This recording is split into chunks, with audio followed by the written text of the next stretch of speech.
Hello my beautiful bookish friends, and welcome back to my channel.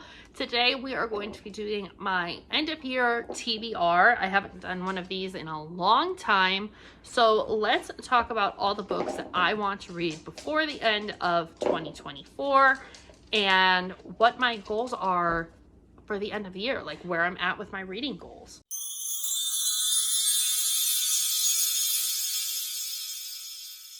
One of my big reading goals this year was to finish 5 series. I had to read 50 books before I could buy books, which we all know didn't happen. And I think I did finish 5 series. I've read over 100 books. That's including DNF. Without the DNF, I think I'm just at 100. So yeah, I just did a lot of reading and catching up on things, getting rid of books that I really knew I wasn't gonna read again. So that kind of led to the whole Pango thing and saving money and selling books, which I'm still doing. That's all linked down below if you guys want to check out anything I'm selling. But as the end of the year has approached, I've kind of given myself more concrete goals to focus on that are a little bit smaller. So that being said, I want to try and get all of my books like up on the shelf. That doesn't mean I'm going to get rid of that many books. It just means I want to read through as many of these ones that are sticking out as possible so that I can know if I'm going to continue a series, if I'm going to keep a book or not. So I do have a short list of books that I want to read before the end of the year. Some of them are Christmassy, some of them have holiday, themes and stuff like that. So we'll start with those ones. The first one is Kiss Her Once for Me. This is a sapphic romance that I think it's very Hallmark movie in terms of like she had her dream job and then a meet cute happens and she falls in love with this woman, but then she loses her job. She kind of feels adrift. She needs money. She ends up going back to like a local coffee shop and she meets different people, and then she's struggling with like who she wants to love. I think this could be a really this one is either gonna be I'm gonna love it or I'm gonna hate it. I feel like this, I don't know why, it's just so many people really liked this, other people really did not. There seems to be no happy medium here. So I'm going to give it a go, see if it gets me in like the ho ho ho spirit, because I think you all know I'm kind of a Grinch. And I don't have many Christmas books. I think I have one. I think I have one, and it's a Tessa Bailey. And if it wasn't a Tessa Bailey, I probably wouldn't have it. So we'll see how I feel about this one. I have another Christmas one on here. This is a Christmas romance as well. This one is definitely on the more smutty end of things. This is A Merry Little Meet Cute. This is Sierra Simone and Julie Murphy. Julie Murphy wrote Dumplin', Dear Sweet Pea, and If the Shoe Fits. And then Sierra Simone has written all kinds of things. American Queen, which is very smutty. Priest, very smutty. Misadventures of a Curvy Girl, like she's a smut writer. So this is I'm pretty sure this is about a cam girl who ends up getting cast in like a Hallmark movie, and she's kind of like, well, how do I act in like a normal movie? So I think her co-star knows who she is, but he doesn't tell her.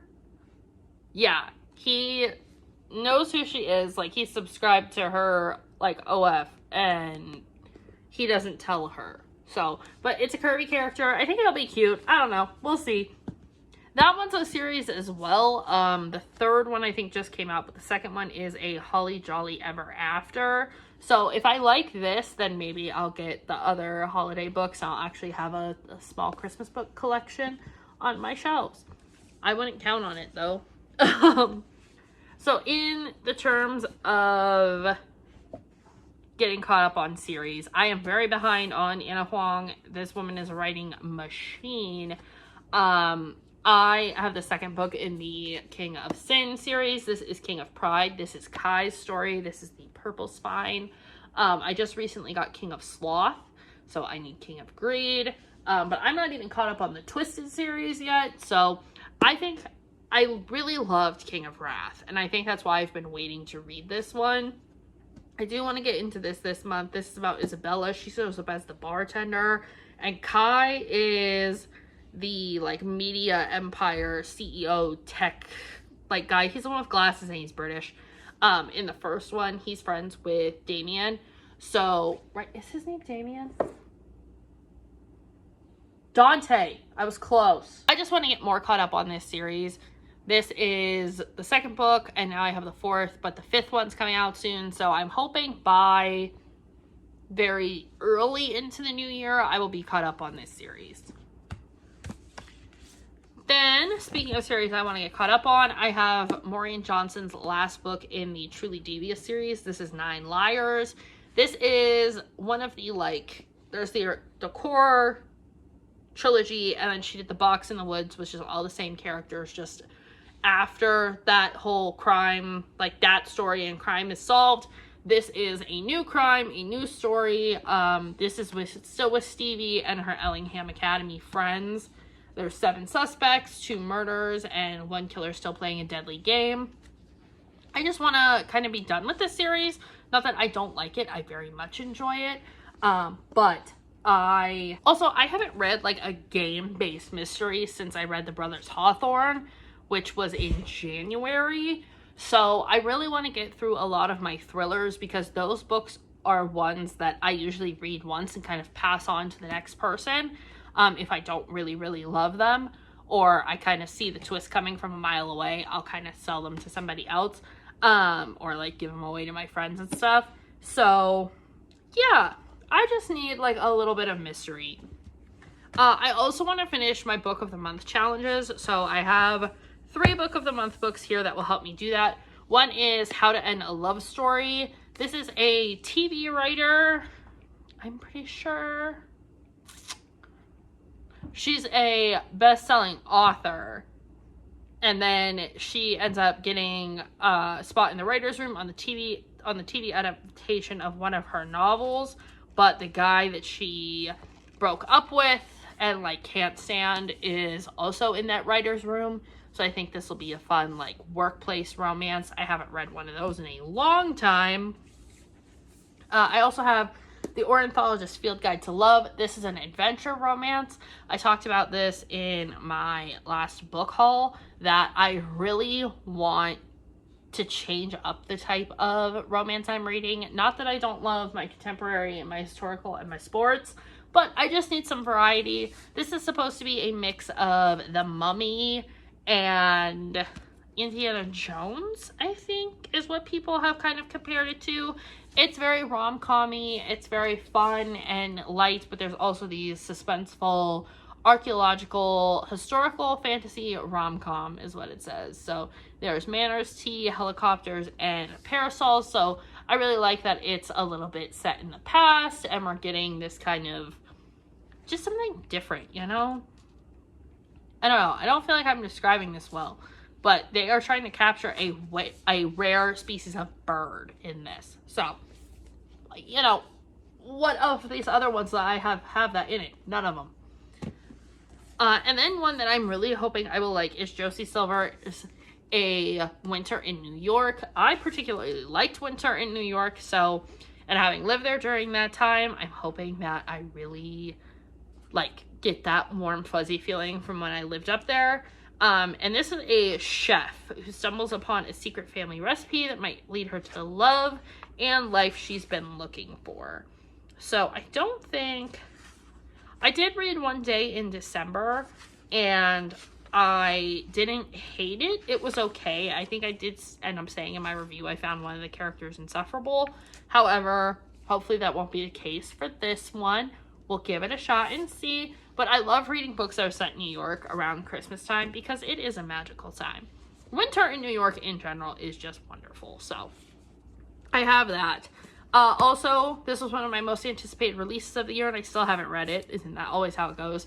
The Au Pair Affair by Tessa Bailey. This is the second book in her sports romance series, which is now getting a third book at the beginning of next year, I believe. So this one is about a hockey player who ends up hiring an au pair because he is a single dad and he's taking care of his daughter. And while he's at practices and games and stuff, he needs somebody to take her to school and do those kind of parenting things. And this is the friend from Fangirl Down. This story actually kind of starts in that book where she gets hired. Hired. He basically just says, do you want the job? And she's like, yeah, sure. So it's a very convoluted, not really realistic, but fun book. And that's what I love from Tessa Bailey. I also have Daydream, which so many people have talked about. So many people have told me it's super, super good. So I am going to read this one. This is Haley and Henry's story. They are, or maybe Hallie. It might be Hallie. Either way, this one has a curvy main character, which we love to see it. And Henry has been in basically every Maple Hills story so far. So we'll see if I end up liking that series, because the second book was a letdown for me. So I hope I really end up liking it. And my last book on this TBR to read between basically Thanksgiving and New Year's Day is Lost and Lassoed, which I'm probably going to start tonight. This is in the Rebel Blue series. I just finished Swift and Saddled, which was so good.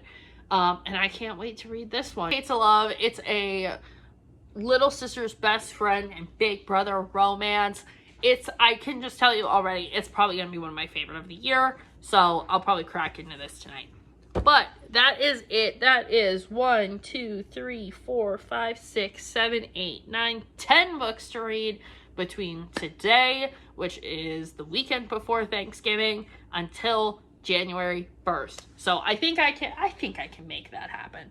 We'll see. Some of these books are short, some are super long, but we're gonna give it a go. I hope you guys enjoyed this. I hope you're meeting all your reading goals, and if you haven't, that's okay. The only person who knows that is you. So I hope you have a good rest of your day, and I will see you in the next one.